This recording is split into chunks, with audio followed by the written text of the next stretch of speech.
네, 오늘은 누군가에게 그늘이 되는 인생, 누군가에게 그늘이 되는 인생이라는 제목으로 하나님 말씀 증거하도록 하겠습니다. 여러분, 설교를 시작하면서 제가 흥미로운 심리학 실험 하나를 소개해 드리도록 하겠습니다. 네, 자꾸 화우링이 나는 것 같은데요. 네. 자, 여러분, 여기 원숭이와 바나나 그리고 팬다가 있습니다. 보이십니까? 네, 여러분, 이 중 관련 있는 두 가지를 한번 묶어 보시기 바랍니다. 여러분, 무엇과 무엇을 묶으시겠습니까? 네, 네, 원숭이와 바나나요. 네, 놀랍게도 이 서구권 사람들은 대개 원숭이와 팬다를 묶습니다. 놀랍죠? 네, 이 사람들은 어떤 대상을 분류할 때 이것을 동물이라는 카테고리 안에서 이것을 분류하게 된다라는 것이에요. 하지만 한국인을 포함한 동양권 사람들은 여러분 압도적으로 원숭이와 바나나를 함께 먹습니다. 왜일까요? 네, 원숭이는 바나나를 먹기 때문입니다. 다시 말해서 이 대상 그 자체보다는 이 대상과 대상 사이의 어떤 관계를 먼저 본다라는 것이에요. 이것이 우리 한국 사회의 특징입니다. 여러분, 우리는 태어날 때부터 누군가와 연결되어 있고요, 또 묶여 있습니다. 원숭이가 우리의 본능적인 존재라고 한다면 바나나는 우리가 갈망하는 목표 또는 욕구가 되는 것이에요. 그리고 이들을 묶는 행위는 우리를 둘러싼 사회적 규범 혹은 관계의 끈이라고 우리가 말할 수 있는 것입니다. 여러분, 우리는 관계 속에서 행복을 느끼기도 하지만요, 때로는 그 관계라는 끈에 묶여서 숨이 막히기도 합니다. 나 혼자 살면 그만이지라고 말하면서도 끊임없이 타인의 시선을 의식하고 어떤 관계의 그늘 안으로 자꾸만 들어가려고 한다는 것이에요. 우리는 관계 속에서 행복을 찾지만 동시에 그 관계의 끈에 묶여서 질식할 것 같은 피로감을 느끼기도 한다는 것입니다. 나 혼자 편하게 살고 싶다라고 말하면서도 끊임없이 누군가의 그늘을 찾아 헤매는 것. 여러분, 이것이 어쩌면 우리의 실존이라고 할 수 있을 것입니다. 사도 바울이 오늘 본문에서 관계에 대해서 그리고 연합에 대해서 이토록 강조하고 있는 이유가 바로 여기에 있습니다. 우리는 관계 속에서 살 수밖에 없는 존재들이지만 여러분, 역설적으로 그 관계 때문에 가장 고통받고 있다는 것이에요. 왜 그럴까요? 서로에게 쉼을 주는 그늘이 되어주지 못한 채 서로를 옭아매려고 하고 통제하려고 하는 질식하는 어떤 줄이 되어버렸기 때문입니다. 그렇다면 오늘 본문이 속한 에베소서는 우리에게 어떠한 관계를 말씀하고 있을까? 여러분, 에베소서 1장부터 3장까지는 바울이 장엄한 복음의 기초에 대해서 말을 했습니다. 1장에서는 창세 전부터 하나님께서 우리를 선택하셨고 그리스도 안에서 하늘의 신령한 복을 주셨다라고 말했어요. 2장에서는 원수되었던 유대인과 이방인이 그리스도 안에서 서로 하나가 되었다라고 얘기했어요. 3장에서는 이것을 그리스도의 비밀이라고 불렀습니다. 이방인이 함께 상속자가 되고 함께 한 몸이 되고 함께 약속에 참여하는 기적의 공동체가 되었다라고 사도 바울이 선포했습니다. 그리고 3장의 후반절에서는 성도들을 위한 뜨거운 기도로 사도 바울이 마무리했어요. 그 기도의 핵심은 속 사람의 변화였습니다. 우리의 속 사람이 강건해지고 그리스도의 사랑의 너비와 길이와 깊이와 높이를 깨달아 하나님의 모든 충만하신 것으로 채워지기를 사도 바울은 간구했습니다. 그리고 나서 오늘 본문 4장 1절에서 그러므로 라고 시작하고 있다는 것을 우리는 볼 수 있습니다. 이 단어는요, 에베소서를 두 토막으로 나누는 거대한 분수령과도 같습니다. 여러분, 1장부터 3장까지는 그래서 에베소서에서는 복음에 대해서 다루고 있어요.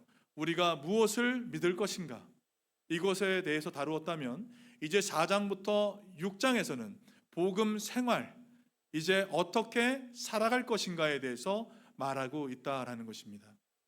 그러니까 사도 바울은 에베소서 4장 1절에서 그러므로 라는 말로 시작하면서 복음을 알았는가? 그리스도 예수의 비밀을 깨달았는가? 그렇다면 이제 어떻게 복음에 맞게 살 것인가에 대해서 말해주고 있다라는 것입니다. 잔 스토트 목사님은 그래서 이 지점에서 이렇게 표현했습니다. 이 지점은 해설에서 권면으로, 교리에서 의무로, 신학에서 일상생활로 옮겨가는 위대한 전환점이다 라고 얘기했습니다. 하나님이 하신 일, 여러분 복음을 깨달았다면 이제 우리가 해야 할 일, 복음 생활을 해내야 한다라는 것이에요. 이것이 에베소서에서 사도 바울이 말하고자 하는 의미입니다. 그런데 여러분, 바울이 이 새로운 사회, 자 이제 어떻게 살 것인가 라고 얘기할 때에 교회에 요구하는 첫 번째 의제가 너무나 놀랍게도 개인의 성공에 대해서 얘기한 것이 아니라, 개인의 경건에 대해서 얘기한 것도 아니라 연합에 대해서 말하고 있다는 것입니다. 성령이 하나 되게 하신 것을 힘써 지키라. 세상의 관계는 나를 올가매는 필요한 줄이 되기도 하지만 성령으로 하나 된 관계는 나를 살리는 평안의 줄이 되는 줄 믿습니다. 왜 바울은 교회 생활의 이 첫 번째 메시지로 연합에 대해서 언급하고 있는 것입니까? 왜냐하면 복음은 결코 나 혼자 완성할 수 없는 일이기 때문입니다. 우리가 아무리 위대한 복음을 깨달았어도 여러분, 관계가 깨어지고 연합이 무너지는 자리에는 복음이 힘을 잃게 됩니다. 오늘 사도 바울이 제시하는 세 가지 원리를 통해서 나를 묶고 있는 그 관계의 줄이 어떻게 하면 우리를 함께 날게 하는 평안의 줄로 바뀔 수 있을지에 대해서 함께 살펴보려고 합니다. 오늘 이 말씀을 통해서 우리 안에 모든 얽힌 관계가 풀리고 서로에게 시원한 그늘이 되어주는 복된 인생이 되기를 우리 주님의 이름으로 간절히 축원드립니다.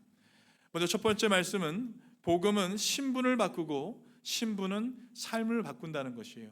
우리 1절 말씀 우리 다 같이 한번 읽어보겠습니다. 시작. 그러므로 주 안에서 갇힌 내가 너희를 권하노니 너희가 부르심을 받은 일에 합당하게 행하여. 아멘. 여러분, 바울은 에베소서 1장부터 3장까지 복음의 신비에 대해서 설명해 주었습니다. 복음의 신비는 무엇입니까? 도저히 하나 될 수 없었던 이질적인 존재들, 유대인과 이방인이 그리스도의 피로 묶여서 새 인류, 새로운 인류라는 기적의 공동체, 교회를 만들어낸 것입니다. 이것이 복음의 신비예요. 복음의 신비. 그리고 4장에 들어서면서 그러므로라는 접속사로 시작했습니다. 여러분, 여기서 우리는 첫 번째 원리를 발견할 수 있습니다. 복음의 신비는 우리의 신분을 바꾸게 된다는 거예요. 그리고 그 바뀐 신분은 반드시 우리 삶의 방식도 바꾸어 버린다는 것입니다. 바울이 강조하는 부르심, 클래시스라는 이 단어는요, 가벼운 제안이 결코 아닙니다. 여러분, 이것은요, 이 부르심은 왕의 전령이 특정한 사람을 지목해서 새로운 직무를 맡기는 임무라는 의미가 있는 것이에요. 내가 너에게만 특별히 임무를 주겠다 할 때의 임무입니다. 이것이 부르심이에요. 잔 스토트는 이에 대해서 이렇게 얘기했습니다. 우리가 한 백성으로 부름 받았기에 하나됨을 보여주어야 하고 거룩한 백성이 되었기에 순결함을 보여주어야 한다. 여러분, 평범한 운동선수가 어느 날 국가대표로 발탁되었다고 한번 생각해 보시기 바랍니다. 국가대표 명단에 이름을 올리는 순간 그의 본질적인 신분은 바뀌게 돼요. 더 이상 개인의 만족을 위해서 뛰는 선수가 아니라 가슴에 태극마크를 달고 나라를 대표하는 선수가 된 것입니다. 이 부르심은 선수가 원해서 요청해서 얻은 것이 아니라 감독과 국가의 선택으로 주어진 은혜의 결과예요. 여러분, 맞습니까?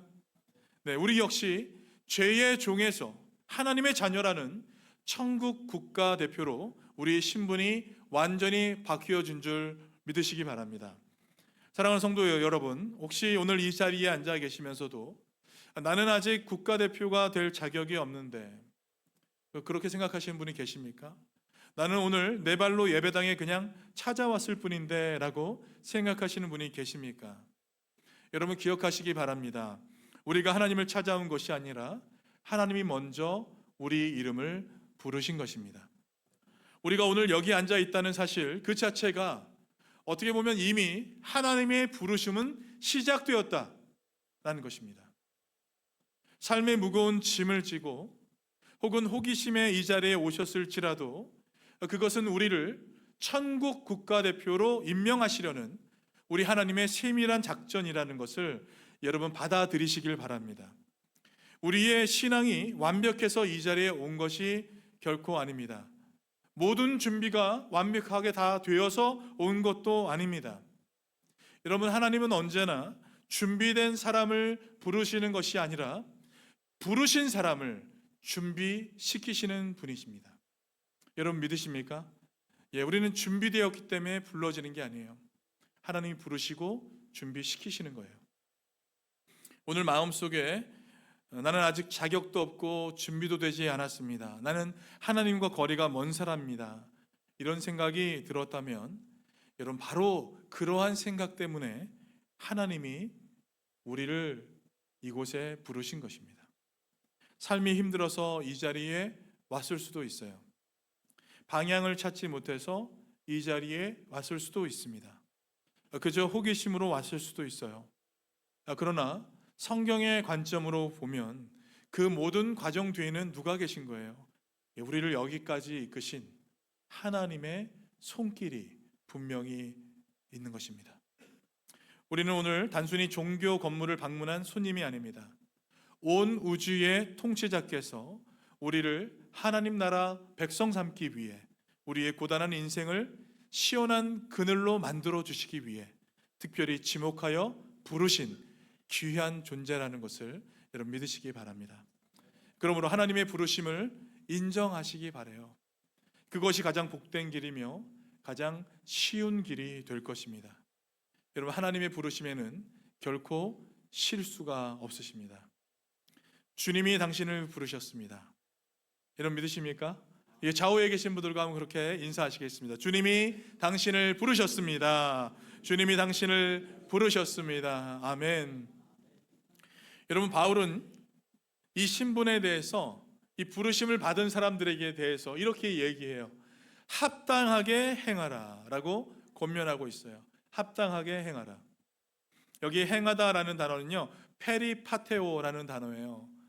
그런데 이 단어는 일정한 방향을 가지고 꾸준히 가다, 일상의 보폭과 어떤 삶의 궤적의 의미가 있습니다. 이 단어가 주는 울림은 매우 강력합니다. 여러분 국가대표 선수가 밤늦게까지 유흥을 즐기거나 훈련을 게을리 하게 된다면 여러분 우리는 그를 향해서 국가대표답지 않다라는 말을 하게 될 것입니다. 그가 실력이 없어서가 아니라 그의 걸음걸이가 그의 부르심과 어울리지 않기 때문이에요. 그래서 여러분 걸음걸이가 부르심에 맞는 삶을 살아가야 하는 거예요. 합당하게라는 말은요 헬라어로 악시오스라는 단어입니다. 이 저울의 양쪽 무게가 똑같이 균형을 이룬 그런 상태를 의미합니다. 여러분 저를 보세요. 자, 여러분들에게 왼쪽 어깨에 놓인 이것이 하나님의 자녀라는 신분의 무게예요. 반대는 일상의 삶의 무게입니다. 하나님의 자녀라는 신분의 무게와 일상의 삶이라는 무게, 이것이 한쪽으로 기울어지면 안 된다는 거예요. 이거는 합당한 생활이 아니라는 거예요. 합당하게 행하라는 이것이 균형을 이루는 상태를 의미한다라는 것입니다. 여러분 복음에 합당하게 살아가기 위해서 내가 억지로 착하게 살아야지 라는 이 도덕적 결심으로 이루어지게 될까요? 그렇지 않습니다. 여러분 신분의식이 우리를 바꾸는 것입니다. 내 가슴에는 하나님의 자녀라는 영적 태극마크가 달려있다. 여러분, 이러한 마음이 우리를 바꾸게 되는 거예요. 내가 만나는 사람을 함부로 대할 수 없는 그 이유는, 여러분, 우리는 바로 하나님의 대사, Ambassador of God 이기 때문에 그렇습니다. 여러분, 우리는 하나님의 대사예요. 여러분, 믿으십니까?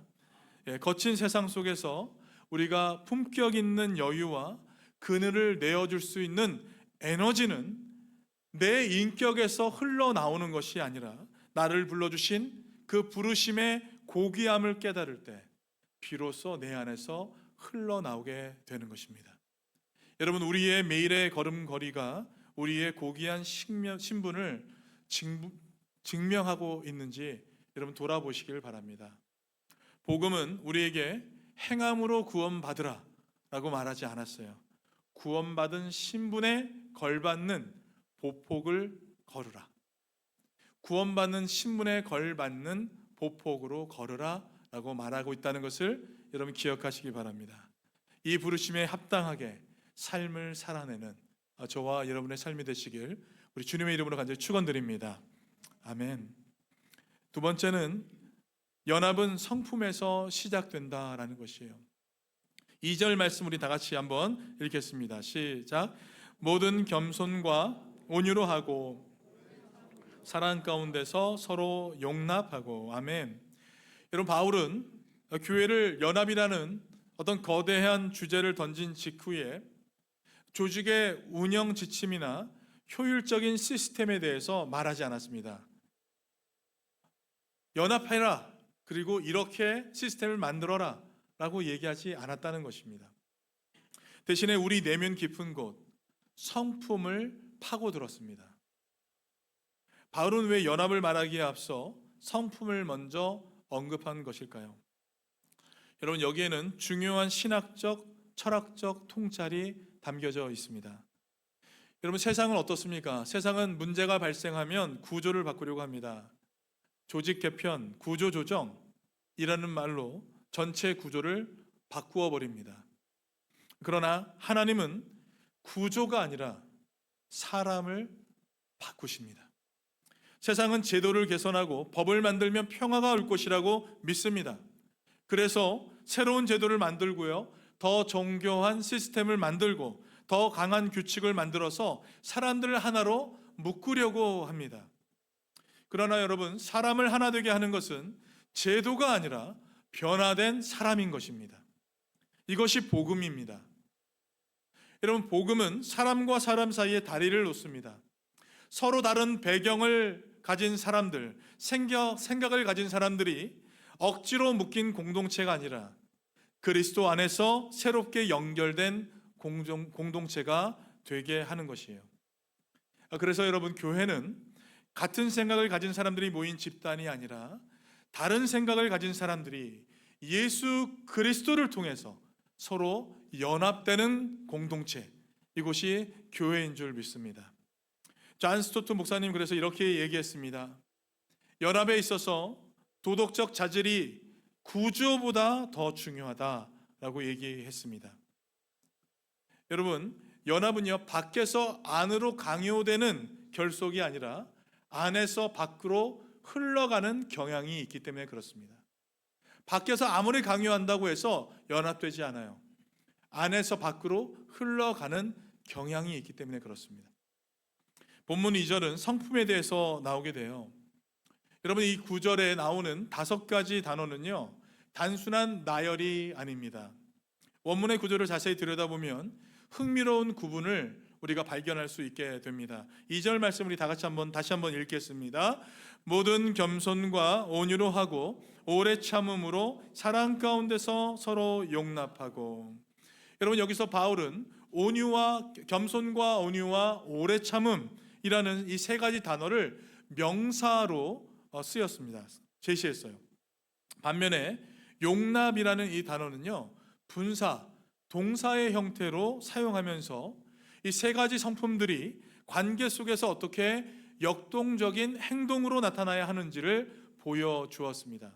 다시 말해서 이 내면의 성품인 겸손과 온유와 오래 참음, 이것이 뿌리가 되어서 관계의 현장에서 서로를 견뎌내는 용납의 열매를 맺고 이 모든 것을 사랑이라는 토양으로 감싸 안으라는 것입니다. 여러분, 겸손은요, 당시 헬라 사회에서 멸시받던 어떤 비굴함의 단어가 아니라 하나님 앞에서 자신의 피조물됨을 인정하고 다른 사람을 나보다 낮게 여기는 마음, 이것이 겸손입니다. 그러니까 내가 나의 중심에 내려오는 것, 이것이 겸손이라고 할 수 있다는 것입니다. 온유는요, 야생마가 길들여진 상태를 의미합니다. 힘이 없어서 참아내는 것이 아니라 하나님께 철저히 통제받는 힘을 의미하는 것이에요. 하나님께 철저히 통제받는 사람, 이 사람은 온유한 사람입니다. 마치 단단한 돌덩이가 아니라 부드러운 잎사귀들로 만들어진 것입니다. 오래 참음은 긴 마음이에요. 상대의 무례함 앞에서도 마음의 길이를 늘리는 것입니다. 그래서 보복의 자리에 서지 않는 신적 인내, 이것이 오래 참음입니다. 여러분, 이 세 가지 성품이 기둥으로 세워질 때 비로소 우리는 본문의 결론인 사랑 가운데서 서로 용납함의 단계로 나아갈 수 있게 된다라는 것입니다. 이것이 2절에서 말해주는 의미예요.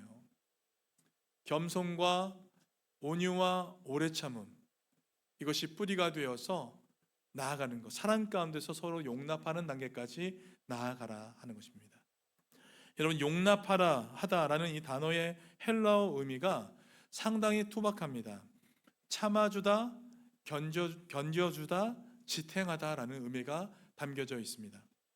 성도 여러분, 교회는 완벽한 사람들이 모인 천사들의 쉼터가 아니라 이렇게 서로를 견뎌내는 사람들이 모인 곳입니다.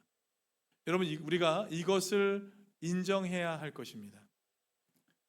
그래서 우리의 생각을 바꾸어야 합니다. 여러분, 우리가 왜 교회 안에서 참아줘야 하는 것입니까? 왜 참아줘야 합니까? 다른 어떤 이유 여러분 생각하지 마시고요. 상대가 나에게 상처를 주기 때문입니다. 역발상적으로 우리가 생각을 해야 돼요. 왜 참아줘야 합니까?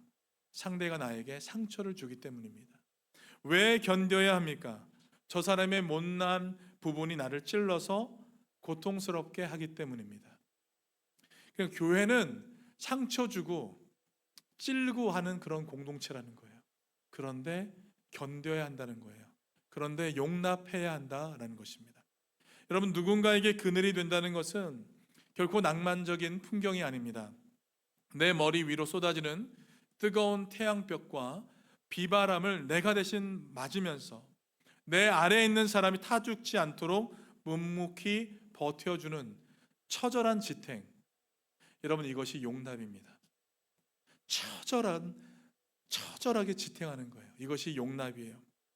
교회의 연합은 성격이 잘 맞아서 유지되는 것이 아니라 그리스도의 사랑 때문에 당신의 허물을 내가 기꺼이 견뎌내겠습니다 라는 결단이 있을 때 비로소 연합되게 되는 것입니다.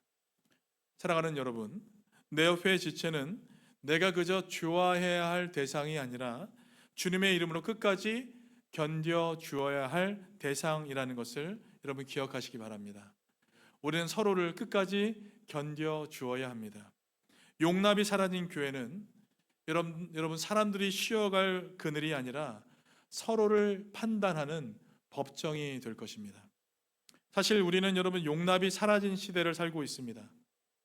여러분, 조금만 잘못해도요, 그것을 만천하에 드러내고요, 정죄하는 것, 공격하는 것이 마치 진리를 지키는 일인 것처럼 여겨지는 시대에 살고 있다는 것입니다. 그러나 여러분, 교회는 구별된 곳이 되어야 할 것입니다. 서로의 부족함을 보았을 때 쉽게 판단하기보다 조금 더 기다려주고 조금 더 이해해주고 조금 더 품어주는 공동체 되기를 간절히 소망합니다. 여러분, 그럴 때 교회는 세상과 다른 공동체가 되어갈 줄 믿습니다. 여러분, 우리 교회에 지치고 상한 영혼들이 찾아와도 여기에는 나를 정죄하는 사람이 아니라 나를 품어주는 사람들이 있구나, 여러분 그렇게 말할 수 있는 복음 공동체 되기를 주님의 이름으로 간절히 축원드립니다. 우리 좌우에 계신 분들과 한번 인사하실 때, 다시 한번 얘기하실 때 저를 견뎌주세요 라고 한번 얘기해 주시면 좋겠습니다. 저를 견뎌주세요. 네, 여러분 견뎌내야 하는 것입니다. 아멘. 네, 마지막 3절입니다. 우리 3절 말씀 같이 한번 읽겠습니다. 평안에 매는 줄로 성령이 하나 되게 하신 것을 힘써 지키라. 아멘. 여러분, 바울은 여기서 우리의 신앙생활의 패러다임을 완전히 뒤집는 한 가지를 제안했습니다. 우리는 흔히 교회가 하나 되기 위해서 무엇을 해야 하는가, 어떤 프로그램이 필요한가, 어떤 노력이 필요한가라고 생각합니다. 그러나 바울은 전혀 다른 방향을 제시했다는 것이에요. 하나가 되기 위해 노력하라 라고 말하지 않았다는 것입니다. 여러분, 놀랍지 않습니까? 하나 되라, 하나 되기 위해 노력하라 라고 말하지 않았어요. 성령이 하나 되게 하신 것을 힘써 지키라 라고 말한 것입니다. 할렐루야. 예, 하나 되게 하신 것을 지키라. 여기에 매우 중요한 신학적 선언이 담겨 있습니다. 첫 번째는 연합은 우리가 만드는 것이 아니다라는 거예요. 여러분 따라해 주시겠습니까? 연합은 우리가 만드는 것이 아니다. 여러분, 바울은 연합을 미래의 과제로 말하지 않고 이미 이루어진 현재로 얘기했습니다. 성령이 하나 되게 하신 것. 교회의 연합은 인간의 기획이나 조직의 결과가 아니라 누군가의 리더십이나 프로그램으로 만들어낸 것도 결코 아니라는 것입니다. 연합은 오직 성령의 작품인 것입니다. 여러분 믿으십니까? 성령님만이 우리를 연합하게 하십니다. 그 연합은 어디에서 시작되었습니까? 바로 십자가입니다. 에베소서 2장 16절에서 바울은 이렇게 얘기했어요. 또 십자가로 이 둘을 한 몸으로 하나님과 화목하게 하려 하심이라. 유대인과 이방인은 역사적으로 절대로 하나 될 수 없는 사람들이었습니다. 문화도 다르고 종교도 다르고 전통도 달랐습니다.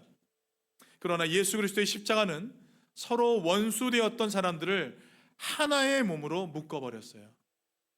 이것이 복음의 능력인 것입니다. 그래서 여러분, 교회는 비슷한 사람들이 모여 만들어진 공동체가 아니라 그리스도 예수의 피로 묶인 공동체입니다. 우리는 하나가 되기 위해서 애쓰는 사람들이 아니라 이미 하나가 된 사람들이라는 것입니다. 둘째는 우리의 역할은 만드는 것이 아니라 지키는 것이다 라는 거예요. 같이 한번 읽겠습니다. 우리의 역할은 만드는 것이 아니라 지키는 것이다. 여러분, 바울은 하나가 되라 라고 말하지 않았다라는 것이죠. 힘써 지키라 말했다는 것입니다.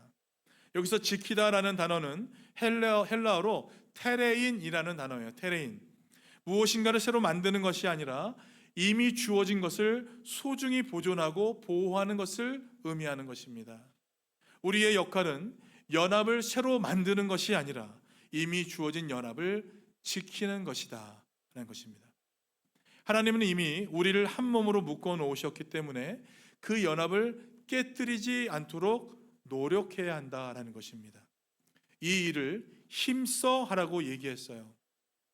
이 단어는 단순한 노력 정도가 아닙니다. 전력을 다해서 서두르다, 최선을 다해서 애쓰다 라는 의미가 담겨져 있어요. 전력을 다해서 서두르고 최선을 다해서 애쓰는 것, 이것이 힘써라는 단어예요. 왜 이렇게까지 말한 것일까요? 사단이 교회의 연합을 가장 싫어하기 때문입니다. 여러분, 사단은 교회를 밖에서 무너뜨리기보다는 안에서 깨뜨리려고 합니다. 우리의 성격 차이를 이용합니다. 우리의 작은 오해를 이용해요. 자존심을 건드립니다. 말 한마디, 표정 하나, 작은 사건 하나를 통해서 사람들의 마음을 갈기 찢어 놓습니다. 그리고 어느 순간 성령이 묶어놓은 줄을 우리 스스로 끊어버리게 만드는 거예요. 여러분, 그래서 우리는 이것을 힘써 지켜야 될 줄 믿습니다. 이것이 우리가 해야 할 일입니다.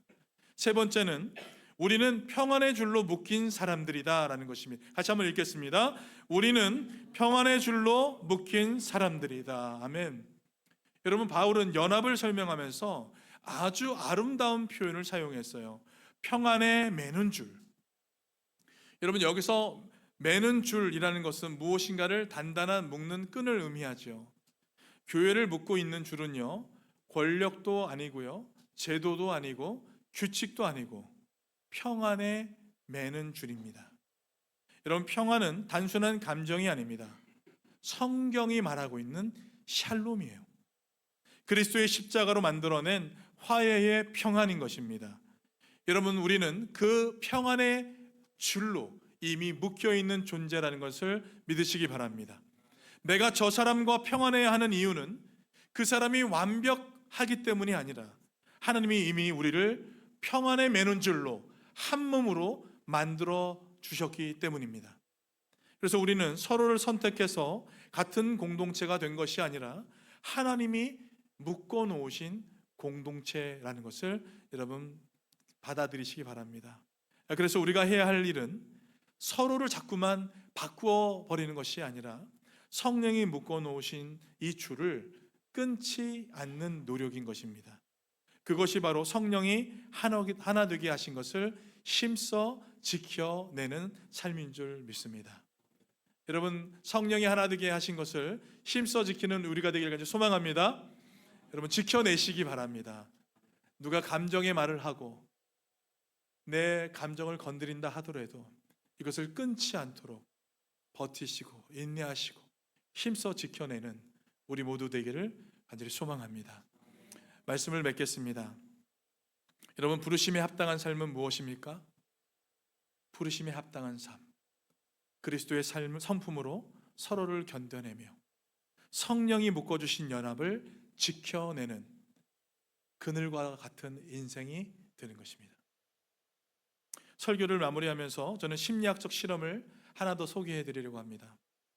사회 심리학에는 여러분 사회적 태만이라는 흥미로운 현상이 있어요. 줄다리기를 할 때요, 혼자 당길 때보다 여러 명이 함께 당길 때 개인이 쏟는 힘이 여러분 오히려 줄어든다는 거 알고 계십니까? 같이 함께 당길 때는 내 힘이 줄어들어요. 나 하나쯤이야 하는 마음이 공동체의 에너지를 갉아먹고 결국 모두를 무력하게 만들어 버린다라는 것입니다. 그런데 여러분, 이 실험을 뒤집는 반전 모델이 있습니다. 거위의 V자 비행 원리예요. 많은 분들이 알고 계실 거예요. 거위들이 여러분 V자로 대열을 지나갈 때 맨 앞에 거위가 공기저항을 온몸으로 막아내면서 기류를 만들어주면 뒤따르는 그 거위들은 혼자 날 때보다 71%나 더 작은 힘으로 멀리 날아갈 수 있다는 것입니다. 여러분, 여기서 핵심은 이것이에요. 맨 앞에 거위가 지쳐서 뒤로 물러나게 된다면 그 즉시 다른 거위가 그 고통스러운 자리를 맡게 된다는 것입니다. 서로가 서로의 바람막이, 공기 저항을 막아주는 그늘이 되어주는 것입니다. 여러분, 거위들은 끊임없이 울음소리를 내는데요, 이것은 비난하는 소리가 아니라 내가 여기 있으니 힘내십시오 라는 격려의 신호라고 합니다. 여러분, 우리 교회 공동체가 이 V자 비행을 하는 그런 공동체 되기를 소망합니다. 세상은 우리에게 원숭이와 바나나처럼 서로의 욕구를 채워주는 조건부 관계로 살라고 유혹하고 조금만 손해를 봐도 그 줄을 지금 당장 끊어버리십시오 라고 충동질합니다. 그러나 우리는 천국 국가대표로 부름받았습니다. 여러분, 믿으십니까? 이제는 평안에 매는 줄로 서로를 묶고 우리가 함께 날아가야 될 줄 믿습니다. 누군가 지쳐서 날개짓을 멈추려 할 때 비난의 화살을 쏘는 법정이 아니라 대신 기꺼이 그 사람의 앞에 나아가서 세상의 거친 비바람을 대신 막아주는 그늘 같은 존재 되시길 간절히 소망합니다. 내가 조금 더 겸손할 때 여러분, 누군가는 내 품에서 쉴 수 있어요. 내가 조금 더 용납할 때 여러분, 우리 공동체는 사단의 공격으로부터 벗어날 수 있게 될 줄 믿습니다. 여러분, 우리는 이미 하나입니다. 하나님께서 십자가의 피로 우리를 이미 묶어 버리셨기 때문이에요. 이 거룩한 연합을 우리 모두가 힘써 지켜나가길 간절히 소망합니다. 내가 먼저 누군가의 그늘이 되어줄 때 우리 교회는 광야 같은 세상에서 지친 영혼들이 달려나와 쉴 수 있는 거대한 숲이 될 줄 믿습니다. 여러분, 그 부르심의 영광을 기억하면서 하나님, 내가 천국의 국가 대표되게 해 주시옵소서. 그렇게 간절히 기도하는 우리가 되기를 소망합니다. 여러분, 같이 한번 읽어볼까요? 네, 시작. 당신이 천국 국가 대표입니다. 영어로 한번 읽어보겠습니다. 시작. You are a representative of the kingdom of heaven. 여러분, 좌우에 계신 분들과 다시 한번 얘기해 볼게요. 당신이 천국 국가 대표입니다. 당신이 천국 국가 대표입니다. 아멘. 천국 국가 대표답게 당당하고도 따뜻한 보폭으로 우리 모두가 함께 걸어 나가시길 우리 주님의 이름으로 간절히 축원드립니다. 같이 기도하시겠습니다.